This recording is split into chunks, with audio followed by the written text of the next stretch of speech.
I'm in TV. I recognize a cue when I see one. I think that was one. Welcome back, everybody. Hope you had a good biographical or biological or bio whatever it was kind of a break. We're now going to continue the conversation by talking about crossing this chasm that Rick helped identify earlier this morning, improving the transition from school to work. And to that end, once again, as John said, all of the information, biographical and so on, about our four guests is in your program, and you can see who they are. I guess, Sheldon, I should ask you before we even get started here. I noticed there were two big stories involving Ryerson this morning. Thanks. I don't know if any of you had a chance to see the front page of the Toronto Star yet, but there's a very helpful to Ryerson's image story about this hazing ritual that some of your students were involved in. And I also noticed that the Premier of Ontario this morning did a photo op at the Loblaws of Maple Leaf Gardens with some of your students. Which story did you prefer more? I'm curious. Let's put it this way, you win some and you lose some, so I'll take the winning and we'll concentrate on that part. Sometimes on the same day. Okay, good. Anyway, nice to have you here. Here's the problem. We have encouraged young people to go to university or community college and get those skills they need to succeed in the world, but they are now graduating into the teeth of the most complicated set of economic circumstances since the Great Depression, and they're either unemployed or flipping burgers with a master's degree, and we need to solve this problem in the next 45 minutes and figure out what we're going to do about it. So, Arvind, let's start with you, and then we're going to go to everybody else. Young people today, let me lay this out for you, and you tell me if I'm right or wrong. Young people today have unrealistic expectations. They don't want to work as hard as we all did to move up the food chain. They show up for job interviews with their pants down around their knees, because that's the style today. They got piercings all over their faces, and they can't even give you a decent handshake. True or false? I think that entire thing is false. We deal a lot with students who are very committed to going out and contributing to Canada, to building a great economy. Here's an interesting statistic, and I see it with my own students. 91% of the students that come out of graduate schools in Canada want to stay in Canada when they finish. That's not because they think they can get the highest pay here. It's not for any other reason than they love being in Canada. They want to contribute to Canada. And yet we know that 2 years post a graduate degree, only somewhere between 65 and 70% of them will be here. And I think that's the real question. What is it that's getting these kids leaving the country? Why is it that we're not creating the opportunities in Canada? And I'm not talking about government necessarily socially managing the system, but what is not creating the opportunities in Canada for the kinds of young people we produce? And my own personal statistic is I've had 27 PhD students, 22 are now working in the US. I had a young woman who came from China and did her PhD with me, and she would have done just about anything to stay in Canada. She was pregnant when she finished, she wanted to bring up her kids here, she loved Canada, and I have to say, when you looked at the quality of jobs she was getting in the US versus Canada, there was such a huge chasm that even I had to tell her, she'd be crazy to stay here. And I think that's the real question. Where did the mismatch happen in our society? When I see that my students and the students around me are getting fantastic job offers from all these places around the world, and yet not in Canada. And, if she had stayed in Canada and gone into some of the jobs, she probably wouldn't have been so motivated, and someone like you would have said, well, look at this person we put all this money into, and she just shows up for a 9-to-5 job. She's now at Princeton and working for Siemens Research, and she works 80 hours a week. She loves everything she does, and her number one thing is that the opportunities are so vast where she is that she's surprised every Canadian doesn't try to go down there. Sheldon Levy, that stereotype I just put out there, obviously to be provocative, but how accurate is it?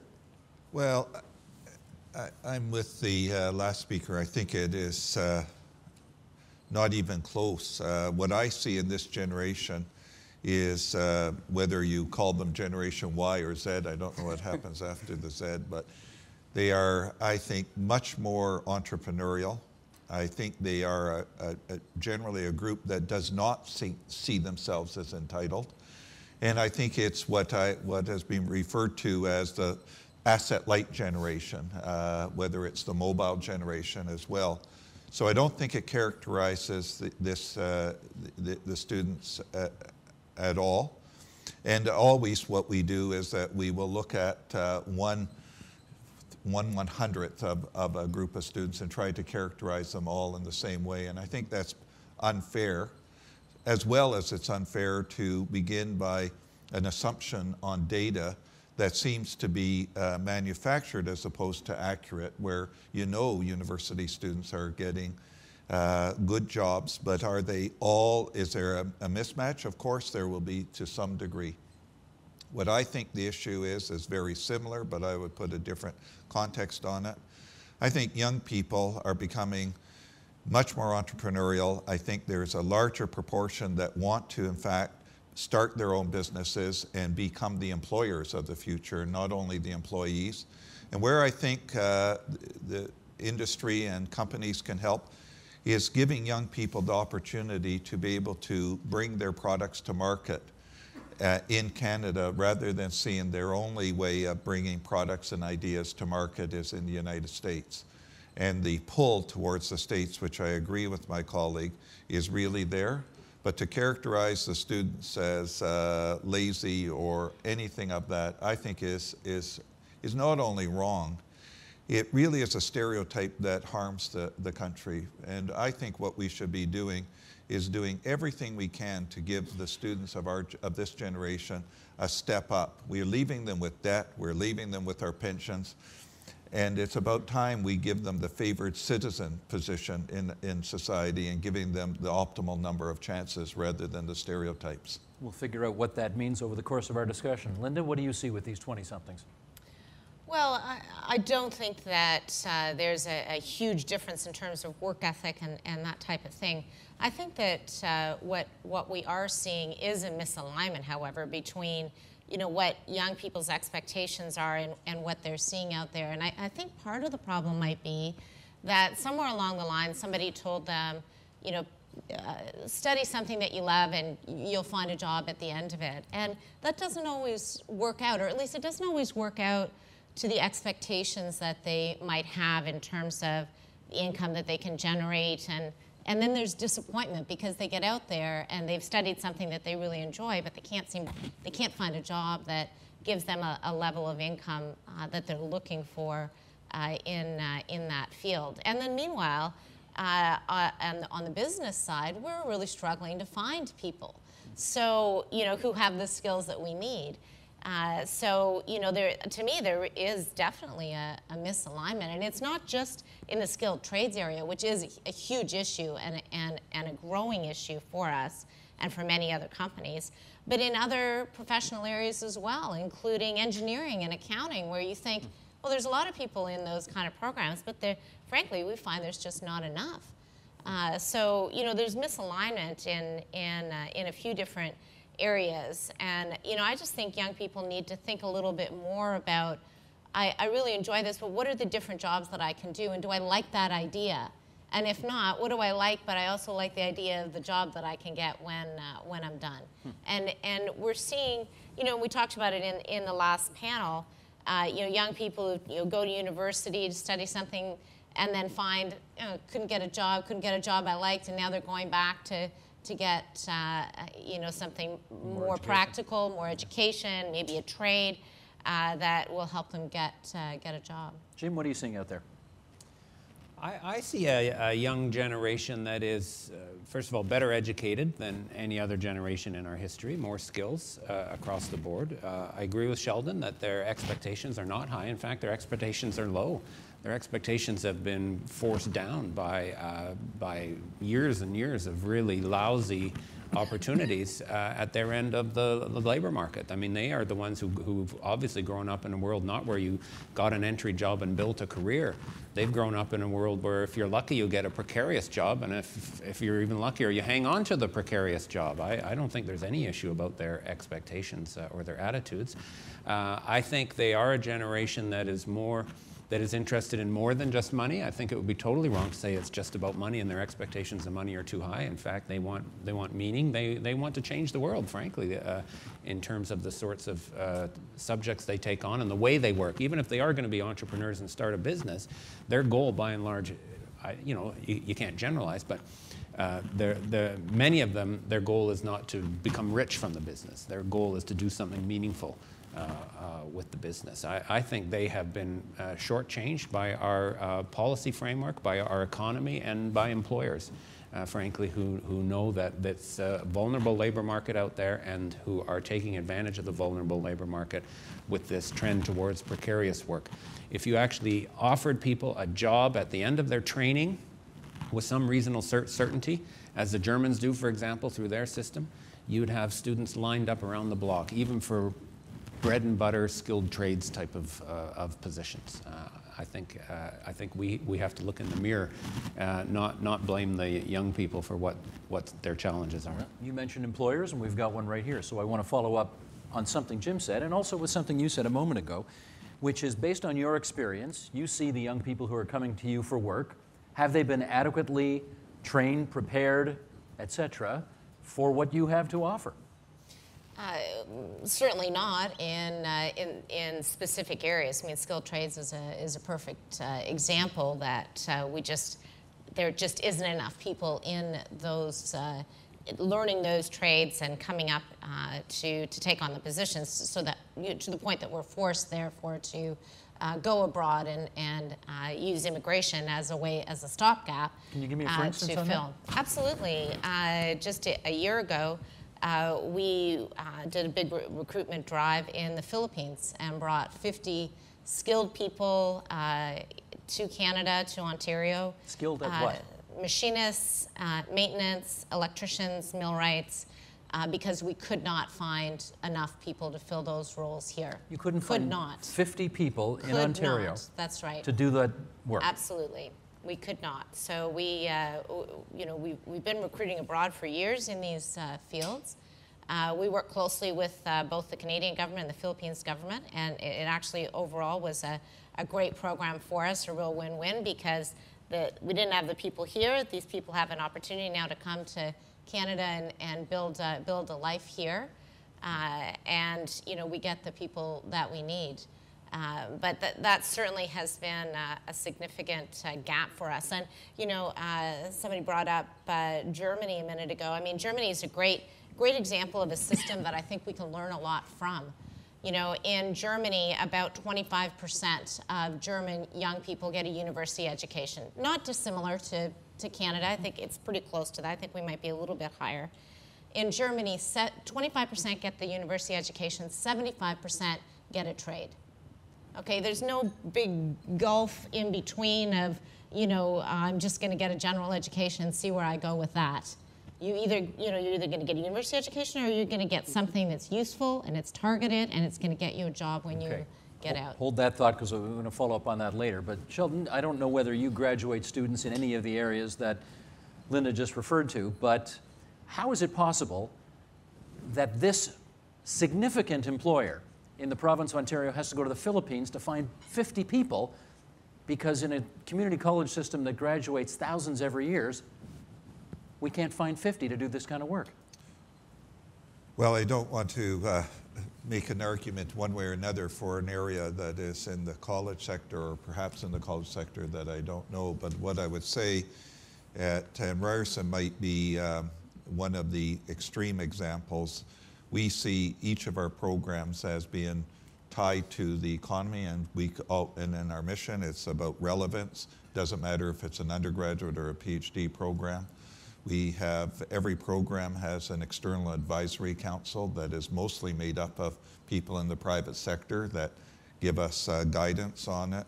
So the types of careers that were mentioned are more of the apprenticeship type careers, rather than what you could call the degree or professional careers. And I think universities, by and large, do try to make sure that there are careers at the end for students, and Ryerson certainly does. And we don't open programs or expand programs without some level of confidence that the students will get careers in the areas that they studied. So we'll have huge demand in areas, but we do not open those areas or expand them, thinking that, exactly as our colleague said, that it would be a false expectation to give students that there are jobs at it. So we tailor our enrollments really to match the careers that students are looking for. Arvind, there's clearly a mismatch here somewhere. Help us understand this. So first, I think that, as you saw in the federal budget, there is some recognition that we have to do more in this area, and I think we all agree that we can't go on without skills trades, and I think that we have to look at things like the German system much more closely to make sure that we're producing a number of people. I mean, you can't build an economy without millwrights or welders or all the other things that a company needs. So absolutely we have to do this. I actually think it's a positive to have a flow between colleges and universities, to have students maybe going to a university and doing an arts degree, learning critical thinking, going into a college, getting a particular trade, learning a particular skill, and maybe later on going back and learning a different skill if the economy shifts. I mean, one thing we heard this morning, I think Rick mentioned, is that 25% of the jobs that exist today didn't exist 30 years ago. We can't really train for those 25% of jobs. That's a huge percentage. So we have to make sure we provide general education to a large percentage of the population to be ready to shift into new kinds of jobs that appear. I'll just give you one interesting statistic. If you go to Facebook's website, 90% of the R&D jobs they have right now are for social sciences and humanities, not for engineers, not for computer scientists, they're social sciences and humanities. Go on the Google website. The number one thing they're looking for are people with PhDs in social science and humanities. Very specific places, but the humanistic side of using technology is something that's coming at us fast. And I worry a little bit about this idea that we're going to shift our education to be very technically oriented just when the next set of jobs that may hit us are the ones that understand how to use technology, not into developing technology. I'm not sure if that'll happen. I mean, I could be totally wrong, and 10 years from now I said, geez, we should have done something different. But we have to make sure we provide this critical skill set. At the same time, we have to make sure that our system is geared to not having 50% of enrollments in apprentice programs not finish the program. That's ridiculous. So why is that? And I don't know whether the changes in the federal budget that we saw are going to address that issue. I've heard said that not enough companies are working on getting Red Seal training for apprentices, so they're not letting the apprentices finish. I don't know what the issues are. I'm not part of that system. But definitely we have to address that system. Linda wants to follow. Yeah, I just wanted to make a comment around the jobs in the future, and there's a lot of talk about jobs in IT and web companies, and that's all very interesting, and I'm sure is going to be a huge part of the future economy. But at the same time, I think that we really need to recognize, first of all, the importance of manufacturing as being really the backbone of any strong economy. And the need for the skilled trades, technical engineering scientists to support that. And I think that's even more important today than it might have been 20 years ago, because we're seeing manufacturing moving back to North America from offshore, where it had sort of temporarily gone. Thanks to rapidly rising labor costs in these offshore regions like China, where some of the manufacturing had gone to, and increasing logistics costs of bringing those goods thousands of kilometers back to the continent of the countries where they're going to be used. We're seeing a real shift. If you look at the escalation of labor rates in China compared to the escalation of labor rates here in Canada, those lines will cross in somewhere between 15 and 19 years. That's tomorrow. Okay, so what do we need to be doing today? Absolutely. Today we need to be preparing for a future 15 years from now, which will have a much stronger manufacturing component. And therefore, we will need these scientists and technologists and engineers and skilled tradespeople in order to be globally competitive. Jim, I don't want to pick on parents here, but my hunch is there aren't too many parents out there who tell their kids as they're growing up, I really hope you grow up one day to assemble cars. Or I really hope you grow up one day to work in an auto parts plant. They want people, they want their kids to be doctors and lawyers and easier jobs, if I can put it that way. Do we have to reevaluate that message that we send to our kids? I think we do. I think there is a cultural bias in a way against blue-collar occupations, and perhaps in favor of this idealized white-collar job, and it doesn't match the economic reality out there. The reality is, with a skilled trades ticket, and there are lots of opportunities in Ontario for those jobs. you can make a much better living than probably most of the people who graduate with a generalized BA type of training. And I think even as a society, we have to be more realistic about what the labor demand situation looks like. I mean, we've been talking about skills and labor supply. If you look at what are the actual most common new jobs that are going to be created, they are not, you know, video game designers and software engineers. The three most common occupations in the new jobs that are going to be created are truck drivers, retail clerks, and health assistants. Okay, so like people who work at the lower tiers in the health system. There's lots of, you know, in the top 10, there's other jobs that do require post-secondary credentials, like teachers and nurses and so on, some in business services and technology. But the reality is, in our society, we will never require everyone to have a university degree. That's not what the nature of the jobs are. So now this isn't to say you shouldn't have the right to get a university degree, because there's many reasons to get higher education, not just a credential for a job. There's, you know, democratic rights and information and your quality of life that you get. But we should be realistic about what the jobs are going to be, and we should value those jobs instead of treating it as a second-class, you know, fallback. If you've failed out of everything else, then go and be a truck driver.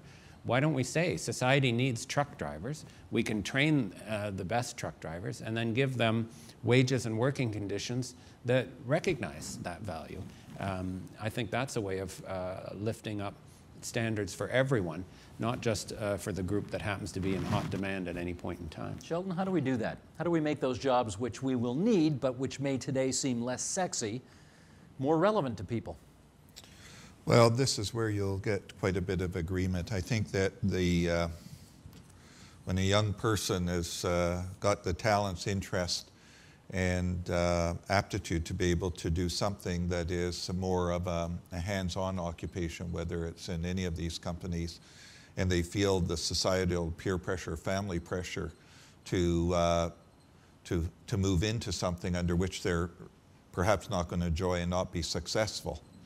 And therefore, and it's all based upon a value system, then I think we all share that responsibility. But, you know, the moment that we leave this panel and you say, would I say the same thing, what you said about for my granddaughter or grandson? Mm-hmm. I would probably say, yeah, I'll be with you on that one, Steve. So this is an issue that I think everyone has to look at themselves in the mirror on.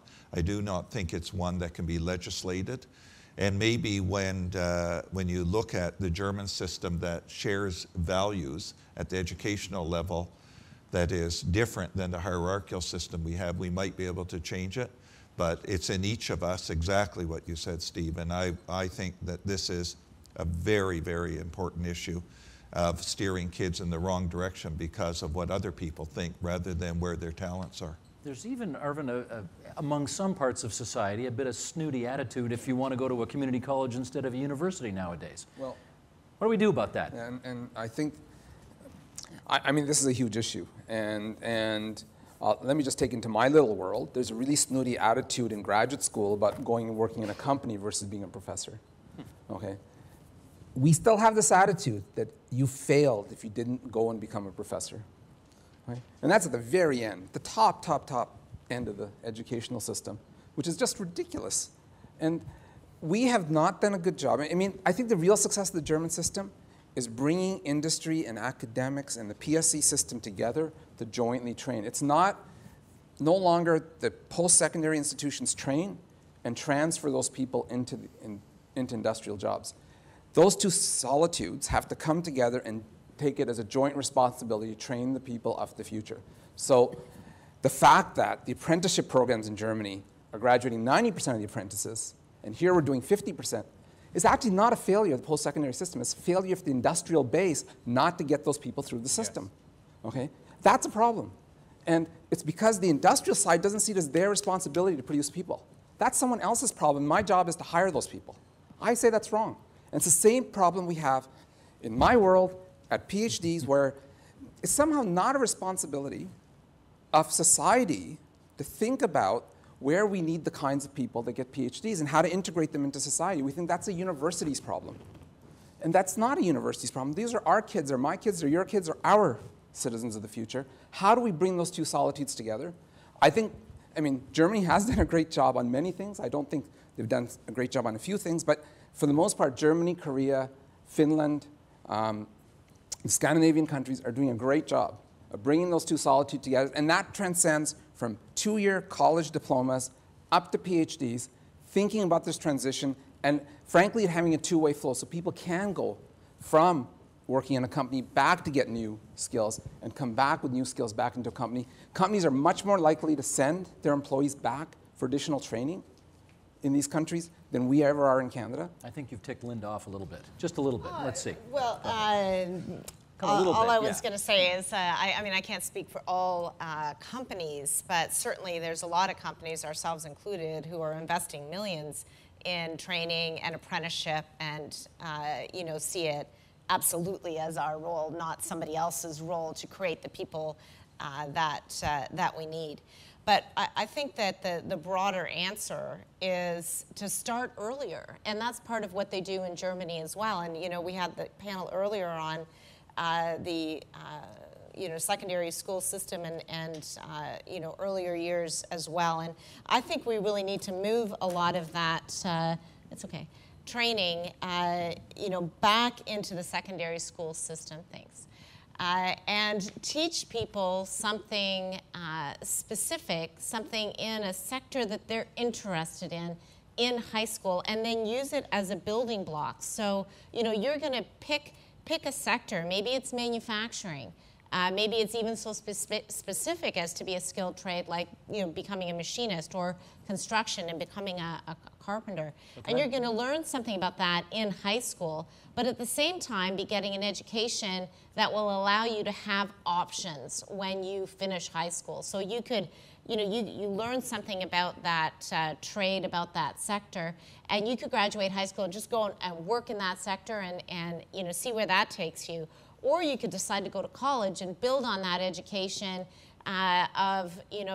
let's take the example of a carpenter and become, an engineering technologist at college. Or you could decide, I'm actually going to go to university and build on this carpentry knowledge that I have and become an architect. So you use it as a building block, and use it as a way to grow a career that you chose to go into a skilled trade as a way to start a company, as a way to advance within a company. I mean, if you look at, I'm sorry, just one more sentence. 60% of our general managers running our plants, who are running $60, $100, $150 million businesses, have skilled trades backgrounds or came from the shop floor and worked their way into that job. And that's a great job. You retrain your own people, obviously, but what about, do you feel any obligation to set up apprenticeship programs or Absolutely. Internships or? We have 356 apprentices. We have hundreds of people enrolled in setup training programs and all kinds of other levels of training. And what happens when you train them and then they leave and go somewhere else? Well, then that's our fault, right? I mean, if we haven't created the opportunity for them within the company by growing our business, that they have a job there, then that's our fault if we've lost them. Sheldon, follow up on this? Yeah, just because the conversation could be interpreted that no one's doing anything right in here, and I have to give credit to government programs and in fact Mitacs as well, and a program like the federal government's FedDev program. They are working in this area. And there's a lot more in the last 5 years of industry and universities coming together and programs that support that. So the way the conversation might be interpreted that no one's doing anything, I think there's a lot of good work being done. I think it should be accelerated. But this is top of mind of a lot of people, and this isn't something that we're all starting with as a negative attitude towards moving this area. Universities, colleges, federal, provincial governments are all trying to get it right. And I'm saying, yeah, let's move it even faster. But there is really a desire to solve this problem on all parts. This isn't something where you would find resistance to it, and I think there is gaining support for it. follow-up?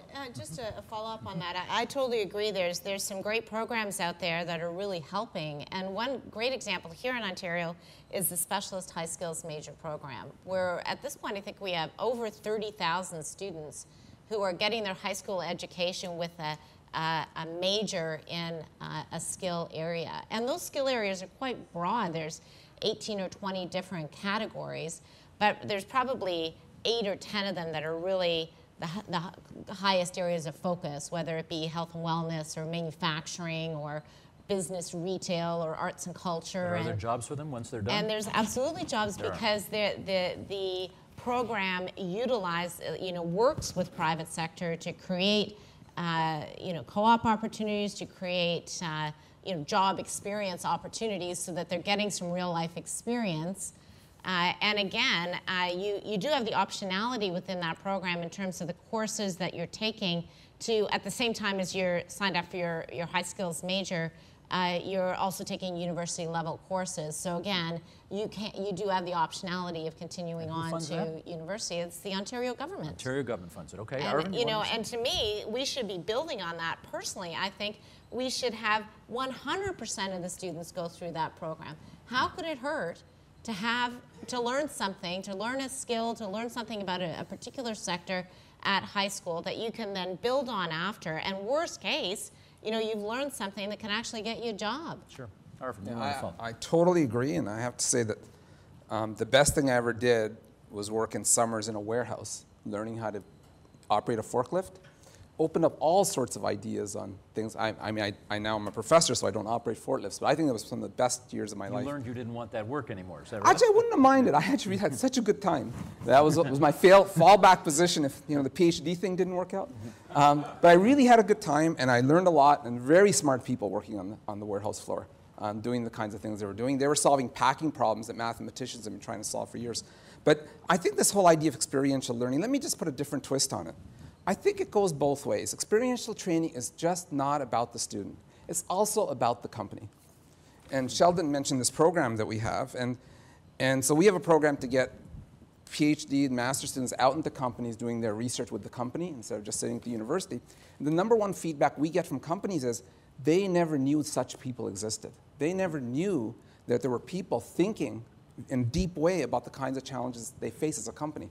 We've had companies hire a PhD student and have never hired anybody with more than a high school diploma. They're basically doing low-level manufacturing, and suddenly they saw this person could solve all sorts of challenges they didn't have. So this idea of marrying society with the universities and colleges and looking for more interaction, high schools, I think it's great. We need to get many people moving between these solitudes and learning from each other, and I think the learning will happen both ways. Let me get Jim on this, because Linda just said that her company was very deeply involved in not only retraining her own people, but also offering apprenticeships and internships, etc. And I wonder, from your point of view, how good a job does the private sector do at offering all of those things? Let me just throw in a couple bit more points, though, on the things that work theme that we had going before, and then I'll answer that question. There have been some good initiatives on the colleges and skilled trades as well. In Ontario, we established a College of Skilled Trades as a way of harmonizing standards and making sure there was consistency across colleges. And then some employers have been very ambitious at partnering with specific colleges around trades programs to be better tailored to their needs as employers. For example, Centennial College is working on an aerospace trades program that will be partnering with Bombardier. So then again, you get that sort of seamless connection. St. Clair College has done the same with skilled trades, tool die crafts in the Windsor area. So I think there are models out there that we should build on in Sheldon's spirit of celebrating what is working. Our experience in CAW, which takes skilled trades very seriously, we've negotiated innovative skilled trades programs and apprentices and an internal trades promotion program over the years, is not at all consistent with what Linda described, and more power to Linamar for making those investments. Although I still can't believe that a company that was planning ahead and building those apprentices would have to take 50 people from the Philippines. There are thousands and thousands of young people in Ontario, and there are thousands of displaced skilled trades workers in the manufacturing sector. So something is going wrong if we can't find 50 people to fill those positions, because most of what you're doing is being filled through your own program. Most employers, when we sit down to talk about apprenticeship positions, rebel at the cost of the apprenticeship position, and it's like pulling teeth to get them to create the space. So as Arvind noted, we have an abysmal completion rate in our colleges programs with apprentices, and the main reason is because the people can't get the apprenticeship position that allows them to finish the credential. And employers are not willing to make, in many cases, the commitment to have somebody at the end of the program, let alone to pay their way through the years of apprenticeship that are required. And you can say that's competitive pressure. You could say that is because they're more interested in getting someone who's already got the credential when they need it, rather than investing in a steady pipeline of people who would come out with the right credential. But our experience has not been as positive as Linda indicated. Okay, let me, one more thing before we get the audience involved in this as well. And Sheldon, I want to go to you on this and follow up on something that you raised earlier. I think everybody understands the relationship between community colleges and the job. Definite hands-on training for something that exists in the marketplace afterwards. My antiquated vision of what university was, and maybe isn't anymore, was that relationship wasn't necessarily so. That you went to university with broader goals, maybe a job at the end of the day, but not necessarily a direct line. You wanted to grow as a person. You wanted to experience different things in life.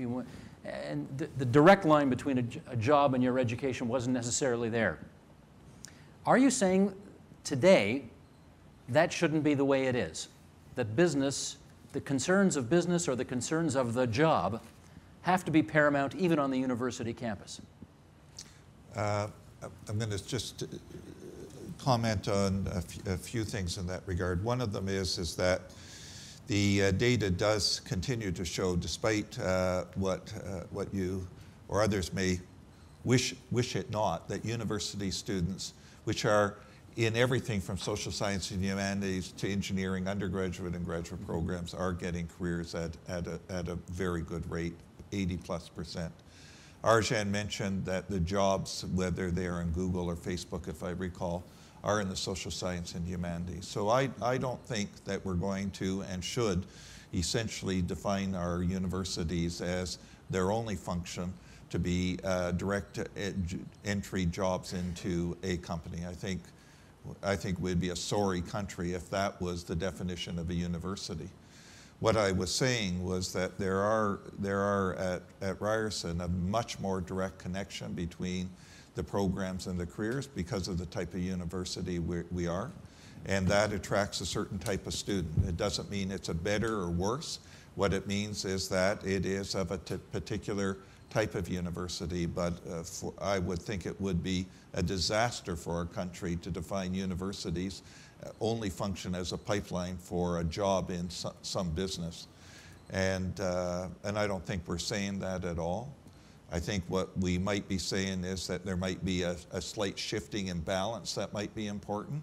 But I also think that Rick's comment that you better be careful about what jobs you're preparing people for if they're changing so quickly, that by the time you gear up in job X, by the time the graduate is there in 4 or 5 years, that job X might not exist, and you better have the general understanding of the disciplines so that you could move into job Y or job Z, depending upon what is the changing of the technological environment. And that's a very, very important role that universities do play. Arvind. I just want to shift the discussion a little bit to some places where it's very hard for us to produce the people. And I think we have real challenges. If you saw the CIBC study that came out in November talking about the 20 jobs that we have the biggest shortage we have for the 20 jobs, number one on that list was scientific management talent. And I just want to focus on this for a second because we've done some work in talking to small and medium-sized companies, and they keep pointing out the same thing. They don't have people to manage their technology groups, their R&D groups. These are very interesting things because we know that Canada has has a particular problem in business expenditure and R&D. We know Canada has a particular problem in growing companies. We don't have the mid-sized companies anymore. They've disappeared from the system. But here's a whole swath of jobs that we can't fill, and we don't even have a good mechanism to produce them. We know that when we look at companies, mid-sized companies in the US, and who manages their technology groups, they don't have MBAs. Almost all of them came out of large company R&D groups and then moved into small companies. So it's Microsoft Research, General Electric Research, General Motors, General Foods, Boeing. Their R&D groups, there are thousands of people big, produce the managers to manage the technology. And the reason I bring this up is because that management talent are the people who understand how to make 5-year and 10-year projections of what kinds of people we need. So we better, as a company, start training the right people up. Those people are the ones who think about the products 10 years from now and the kinds of things they're going to have to do today to invest in those products in the future. If we don't have that skill set in our system, and I don't see an easy way to create that skill set. I don't think it's a matter of creating a university program. Those people have PhDs or master's degrees and have 5 to 10-year work experience in a big R&D shop. We're going to have some other kinds of trouble. We're not going to have the ability to plan and forecast and internally at the university or in industry build the kinds of programs we need. So I think that there are other bigger macro challenges that we face in the training agenda. Okay. Over to you guys. Let's open it up for questions. Who wants to start? Yes, please, right here. Microphone coming. Yes, thanks very much. John Kershaw from C21 Canada.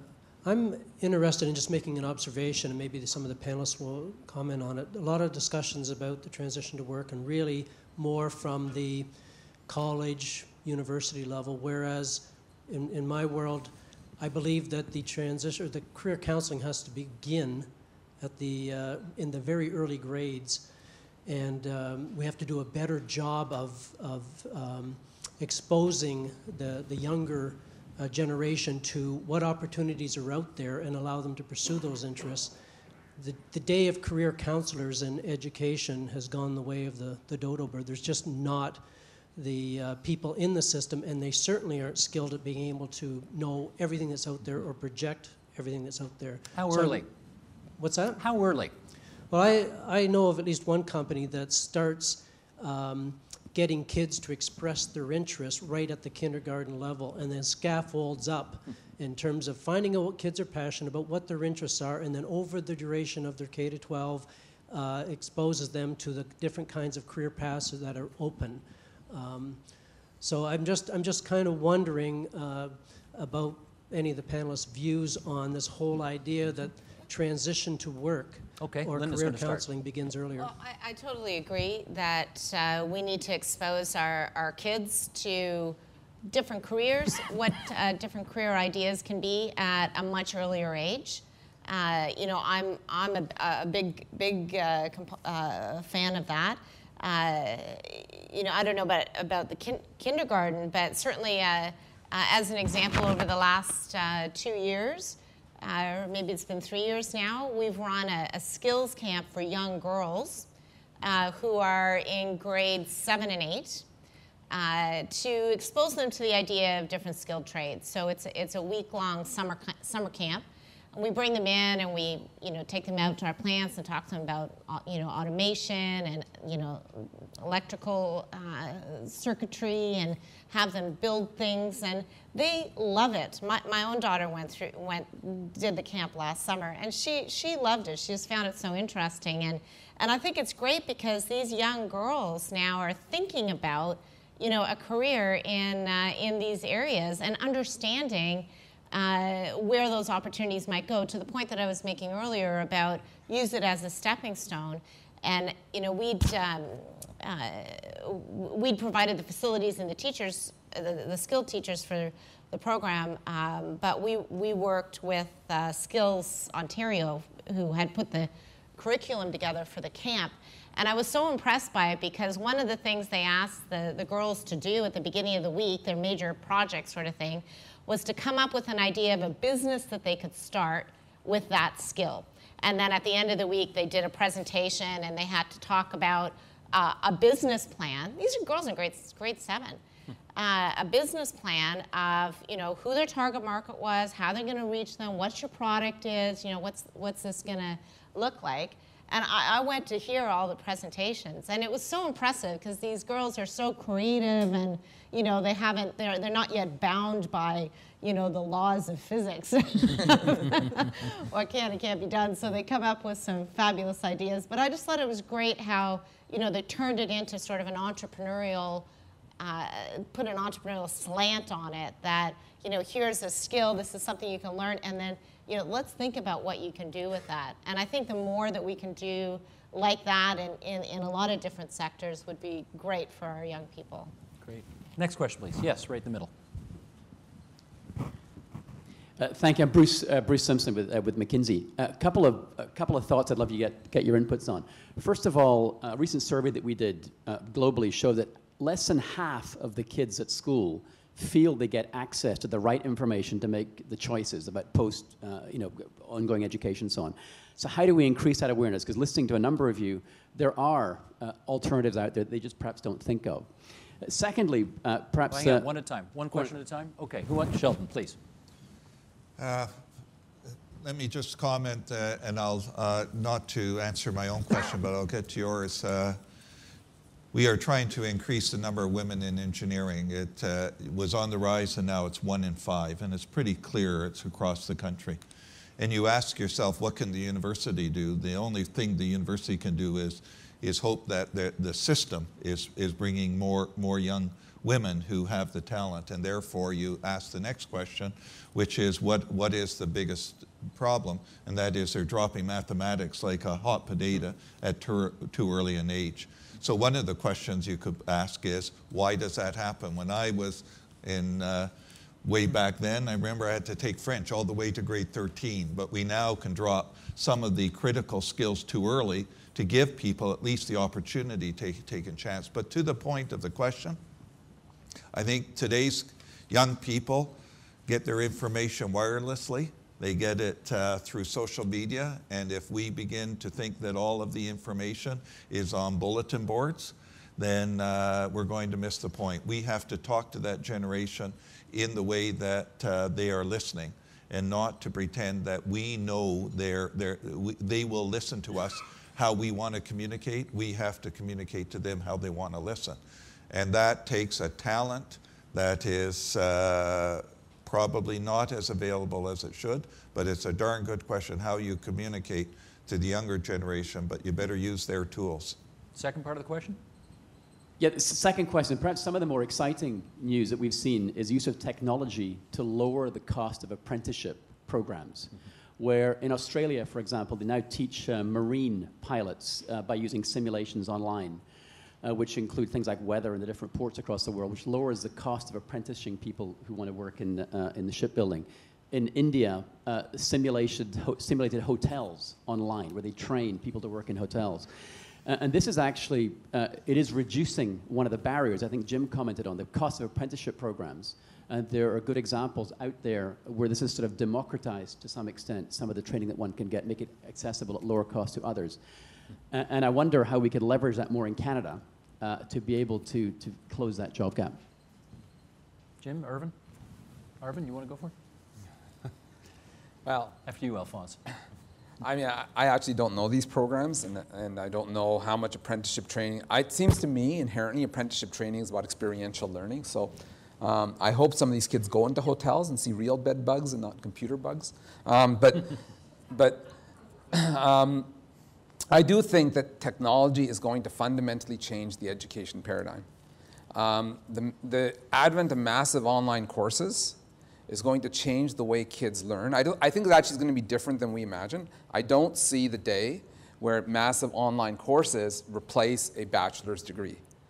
I think they'll give us the ability to do much more one-to-one training so that the base knowledge can be communicated through online media and using technology. So if in apprentice programs, which I don't actually understand how they do this in India or Australia, if you can do things like that, so you have more time to spend with the person who's actually in the field working, and learn the stuff that's rote classroom learning through some other technology, I think that's a great idea. If it's a replacement for the experiential learning, I think it's not such a good idea. And you want to be careful with apprentices, not that your goal is to make it as cheap as possible, because the value of an apprentice is precisely that you've had the thoroughness of the education, not just one particular task that you have to do, but to understand the whole range of things that you would have to face as an electrician or a millwright or whatever else. So you wouldn't want to undermine the value of the apprentice itself by focusing too much on cost-saving initiatives like that. Next question, please. Yes, up in the front here. Right here, please. Hi, David Tickall. I'm with Ryerson University and also the Canadian Coalition for Tomorrow's ICT Skills. I want to make a comment and then ask a question. Is that okay? Sure. So the comment is on these 2 or 3 questions we had about career awareness that a couple of people asked. We've done a lot of work on this topic, and particularly around IT careers, which people haven't got a clue what these careers are about these days, even though everybody's using IT. And I think it's basically it's a huge cultural challenge. You know, I agree with you, Sheldon, that we need to communicate using different tools, but we also need to get clear about what is the new narrative about what careers are and how they've changed. And it's a big, hard problem, and I think we need to recognize that we have that problem, first of all, and then go at it quite systemically, including talking to teachers, guidance counselors, parents, you name it, the media. But so I want to, on a different topic, I want to ask another question, which is that a lot of employers that we deal with tell us that they have their number one issue in terms of the skills of, or the most common issue that they all face in terms of the skills of entry-level employees is 2 categories of skills. One is communication skills, both interpersonal, written, verbal, and so on and so forth. And secondly, leadership, collaboration, self-management, all that sort of thing. And some employers are telling us that that problem is getting worse, not better. So any comments on that? Go, please. So I actually want to say something about both of those. I'm a computer science professor at UBC. I really worry that our program is geared to first-year students learning a particular piece of software that's hot in the market today. Because we've seen over and over again, 5 years later, 4 years later when they come out, it's a different piece of software that's hot. And we spend a lot of time teaching them, you know, C++, when now everyone's using a totally different system. So I think this is a real issue that we ourselves in the university sometimes fall victim to short-termism and incrementalism, as opposed to thinking about general skills. You know, if we train our students well in computer science, it doesn't matter which database system a company is using. They can learn it like this. But when we fall into this trap and thinking about what the job is right today, it moves on us. And when you talk about pushing that back into high schools or middle schools or elementary schools, you're creating a worse problem, because the jobs that we had for our students 10 years ago are totally different. In the IT field, what they do today is totally different than what they did 10 years ago. And so if we had told those kids today that are coming out of the system 10 years ago what they'd be doing, they would be sorely misplaced. The very fact that 10 years ago, all the graphics courses we didn't have enough seats for, and today, you know, you can take any graphics course you want because all the kids are taking courses in app writing, right? So we expanded our capability across Canada in graphics. We put huge amounts of money in big processor SGI machines and so on, just when kind of the wave died out. So I'm a little worried about this idea of training immediately. The second thing on these skills is that the OECD country study on Canada that came out, I guess, last year, pointed out that's the #1 deficit we have in Canada, and particularly in Canada. We're not doing enough to learn business skills, communication skills, networking skills, professional skills, leadership skills, project management skills. Whose job is it to teach all that? I think, so I'm not a president of a university, but I think universities, so Sheldon has to find the money, but I think universities absolutely have to start thinking about these kinds of skills and integrating them into the curriculum, whether it's done through experiential learning and having kids go out and spend some time in companies, whether it's done core in the university, It's got to be done. Quick reply from Linda, and then last question here. A quick comment on that we do see those skills as lacking, and similarly, we have developed our own project management course for our folks. We've developed 2 levels now of leadership training for our people to teach them how to run a business, how to challenge and question and probe and coach and mentor and all these things that they're not learning through our school system. And we haven't been able to find, you know, programs that are teaching them what we need them to learn, so we've had to develop them ourselves. Okay, last question here, please. Hi, Deborah Newman from the Ministry of Training, Colleges and Universities. And I guess a comment and a question about the role of government in this skills mismatch continuum and this dilemma that we're facing.